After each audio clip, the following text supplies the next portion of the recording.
Welcome back for episode 12. There's no other information. It's just it. Complete playlist strikes. 3 words for a quest. For new players, it's not helpful. That is incredibly stupid. We pick up immediately after the last episode as we load into another strike. Same as before, but right before we finished I switched my subclass to Void. I currently have a Void Empowerment logo on my screen for whatever reason and thought maybe this was the indicator for the elemental burn. Spoiler alert, it wasn't.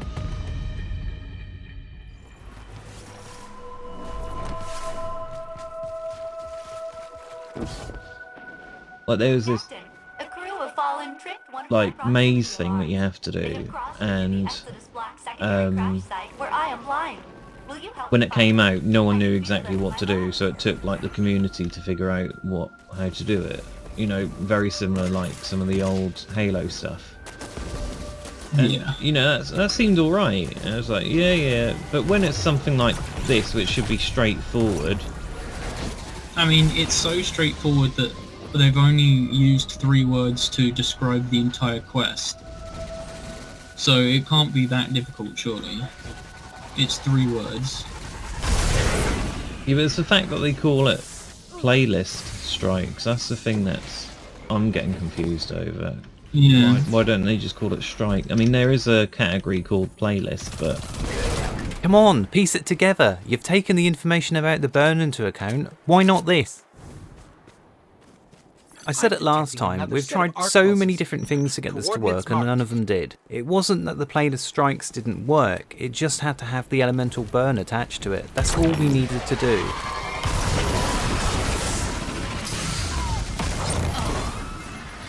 Oh my god, what? How did that get me down? Whereabouts are you? Miles back. No. I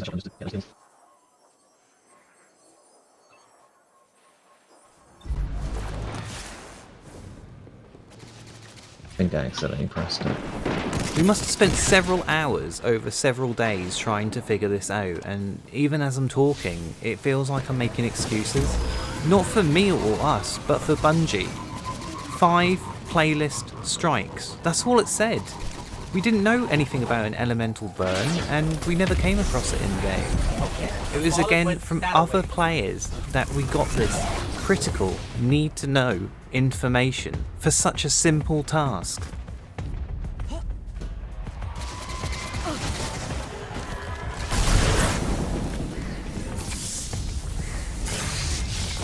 Why am I...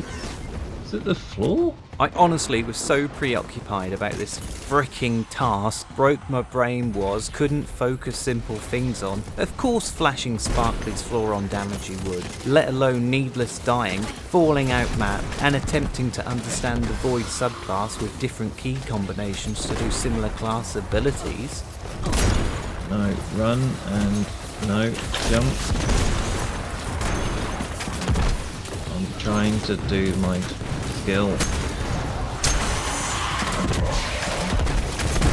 Can't seem to do it.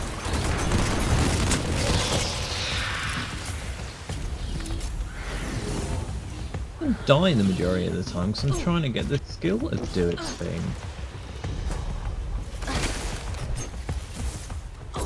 Like when I did the tutorial, I just pressed F and it did what it...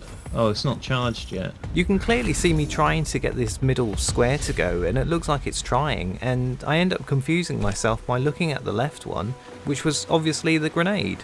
I was in such a state, nothing was simple, there was no explanation or consistency between the classes. At least the knife still worked.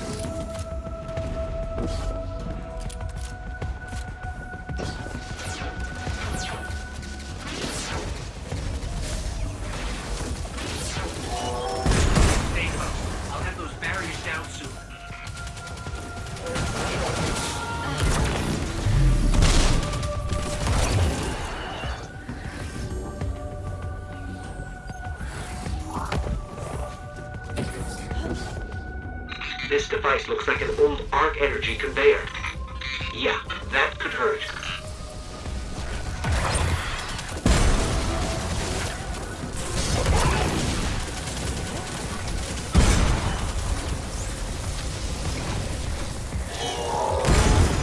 Ow, ow!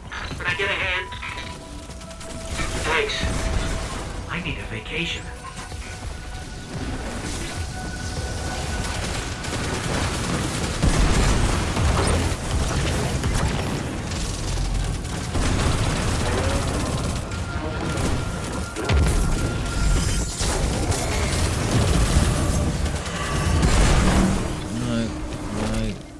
Tried it again and I died. Apparently I created them somehow, but I didn't think I was actually doing it.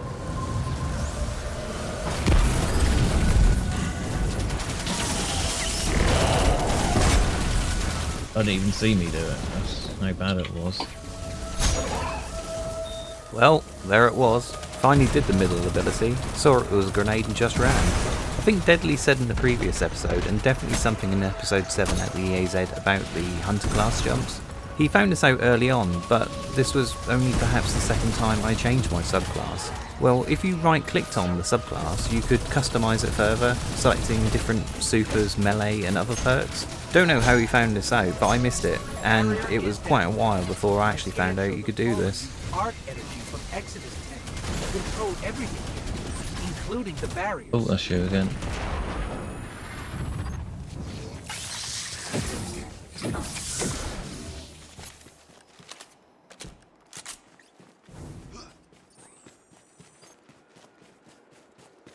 I mean, if the super is the big long line that recharges, then I don't really understand what the middle one is. What middle one? Next to the grenade. That should be your melee thing.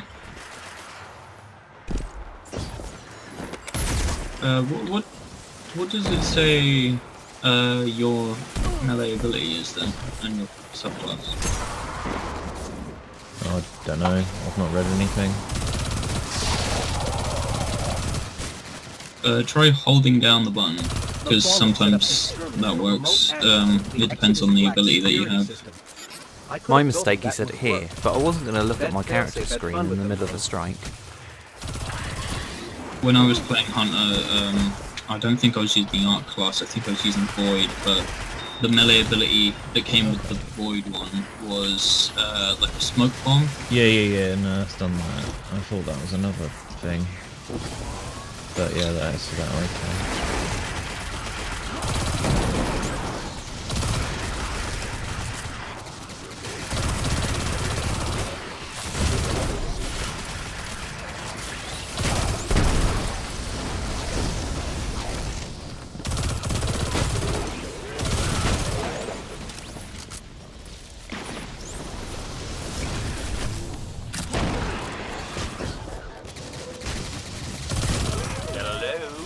Everything okay? We're fine. Failsafe was just being fidgety. Hey, unit. Ghost? I mean, this is fun and all, but this isn't actually part of the strike. All the enemies we were fighting here are just part of the public lobby on Nessus. Considering how far ahead Deadly is, I should just spawn my Sparrow and catch him up.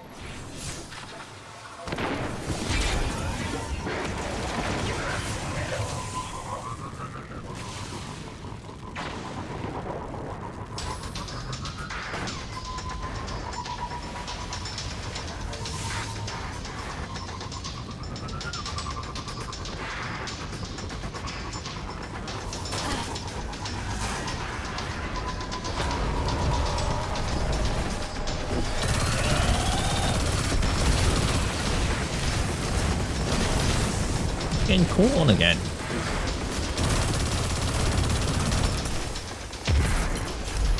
Guardian down. Ah, I pressed the wrong button. Oops.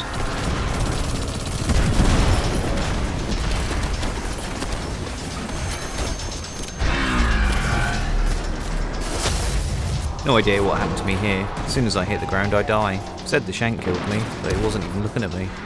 Dude, I'm right next to you. Yeah. No. Nope. Oh no, I was talking with the other guy.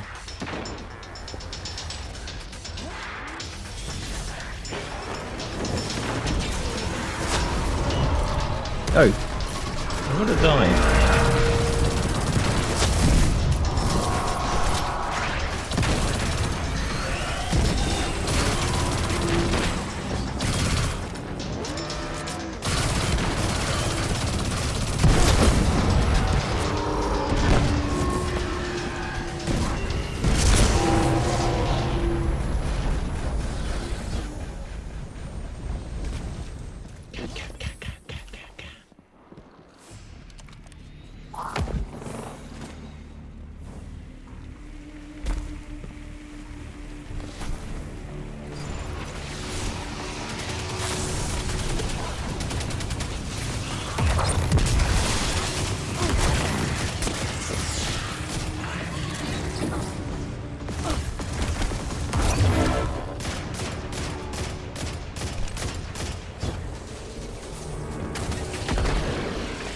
Oh my god, these stairs.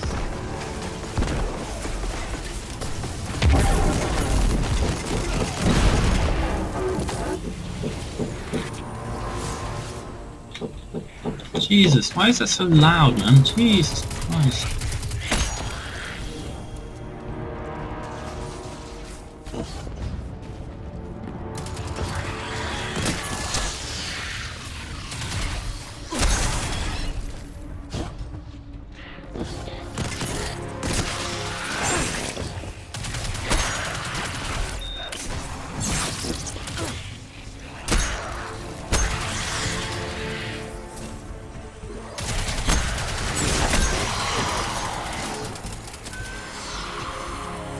What are you doing way over there?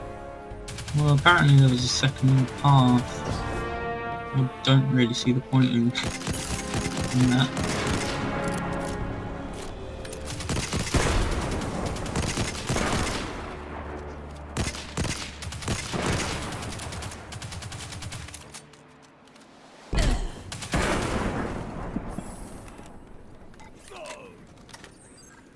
How did he die? I don't think we're alone. Where is he? Oh, he's over there. There's literally no enemies here. I think he fell down.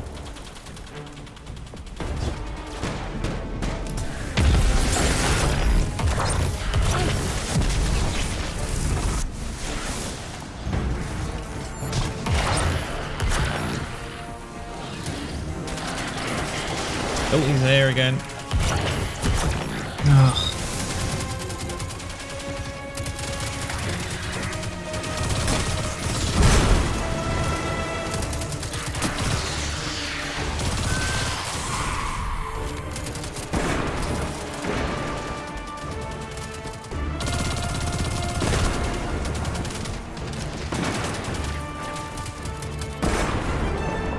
Do you like regenerating or something in those areas? No. I am not sure.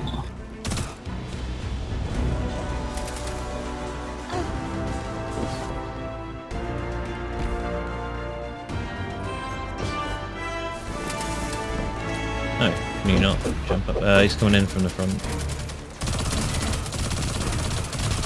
That's him, moving too quick. Yeah, you punk. I did something. I don't know what I did. Again, smash buttons seems to work.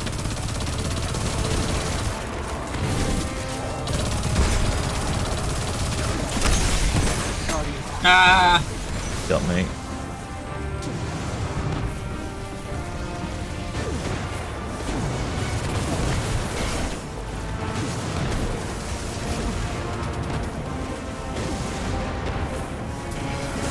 Oh, I just threw a grenade off of the bloody platform.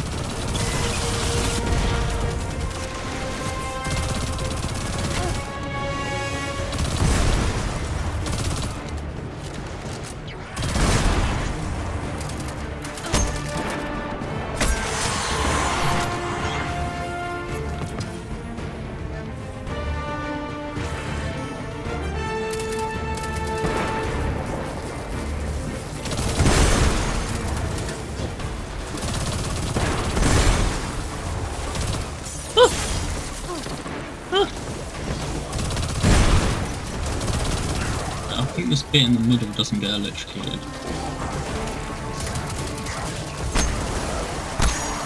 Oh my god. Oh, he's down. Yeah, going for a friend.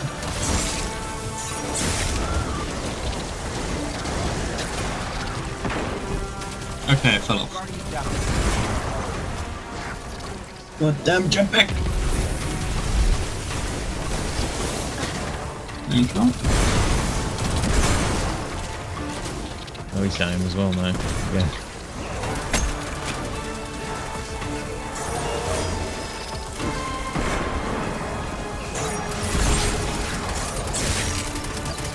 Well, I understand why. He's in the electric area with the boss.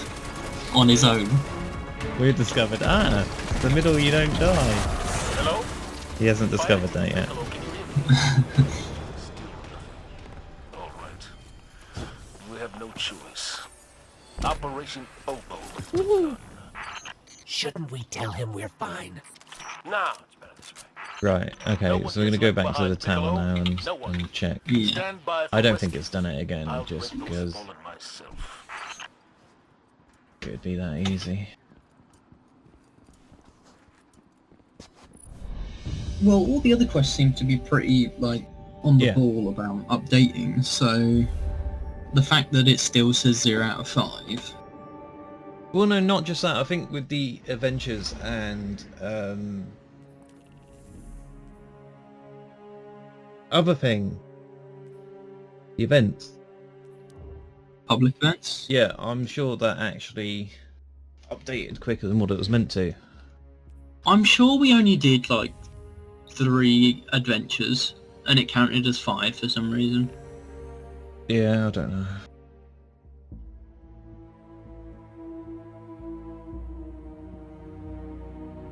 Never question why it works, question why it doesn't.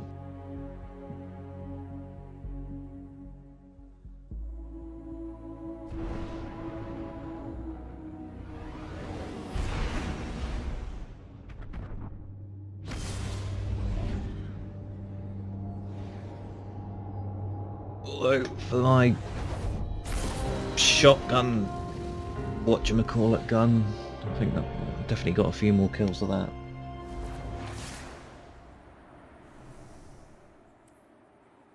Playlist strikes 0-5. I just don't understand.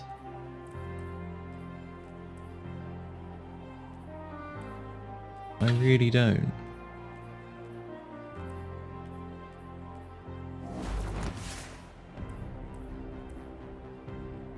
Right, I'll be back in a sec. I'm just gonna go get a drink.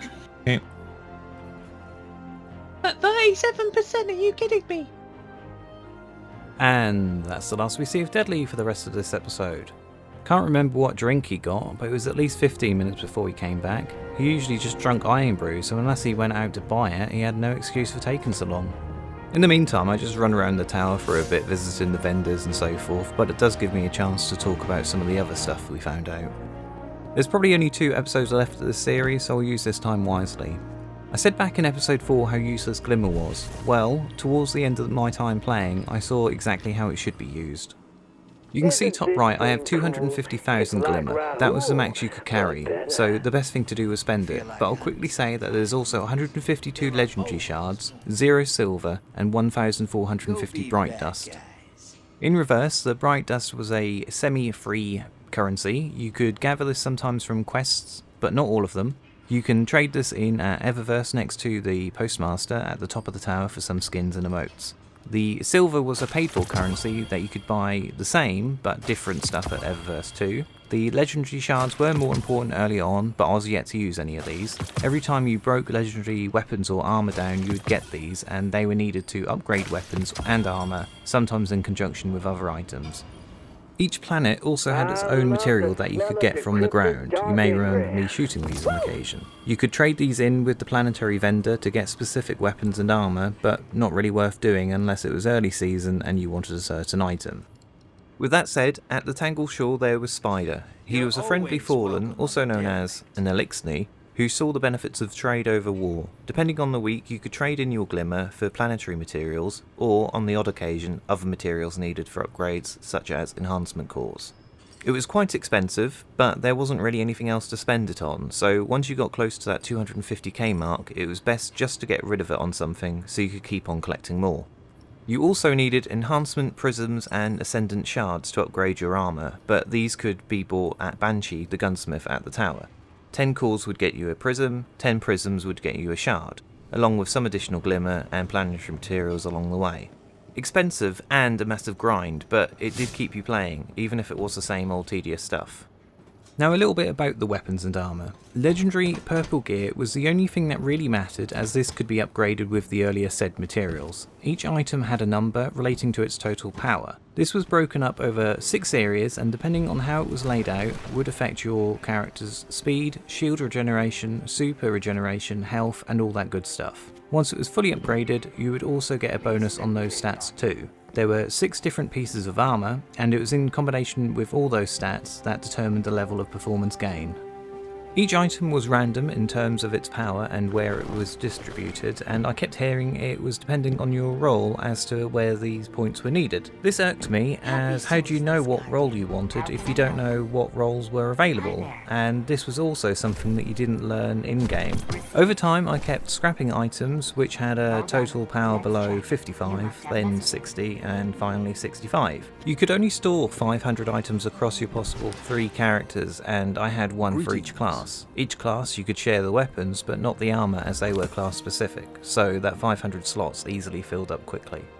As you were upgrading the armour, you also improved the power it could generate for mods. These mods again enhanced certain abilities, but you had to either buy the mods or find them in the game to use. You were also faced with the PvE and PvP aspect. Some mods were better for one job and not so much for the other, so you either had to switch out the mods a lot or have a different piece of armour for each job, which again, storing these in your vault wasn't the easiest thing to do.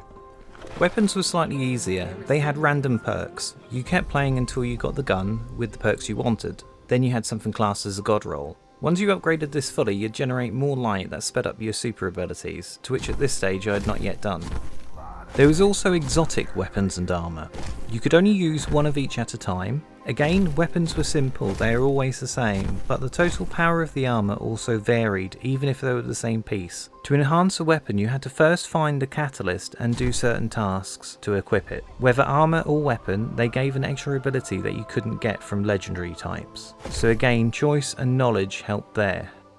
One last thing. Every week there was an NPC called Zer. He randomly appeared in-game somewhere, and the best way to find him was to go to the website whereiszer.com. No joke. Each week he sold an exotic weapon, a piece of class-specific armour, as well as an exotic engram, which was a random exotic that you hadn't yet received. He traded these for legendary shards. As they cost almost 100 shards each, it was difficult early game, as you probably didn't have them, let alone the shards it cost to buy them. So where did we gain this information we needed, you ask? Well, I asked my friend Kestrel again, saying it didn't work, and he asked me if we were doing it on the strike playlists. And then everything fell into place. So next episode, I promise 100% we finally make progress on these playlist strikes. Until then, U.4.I.R out.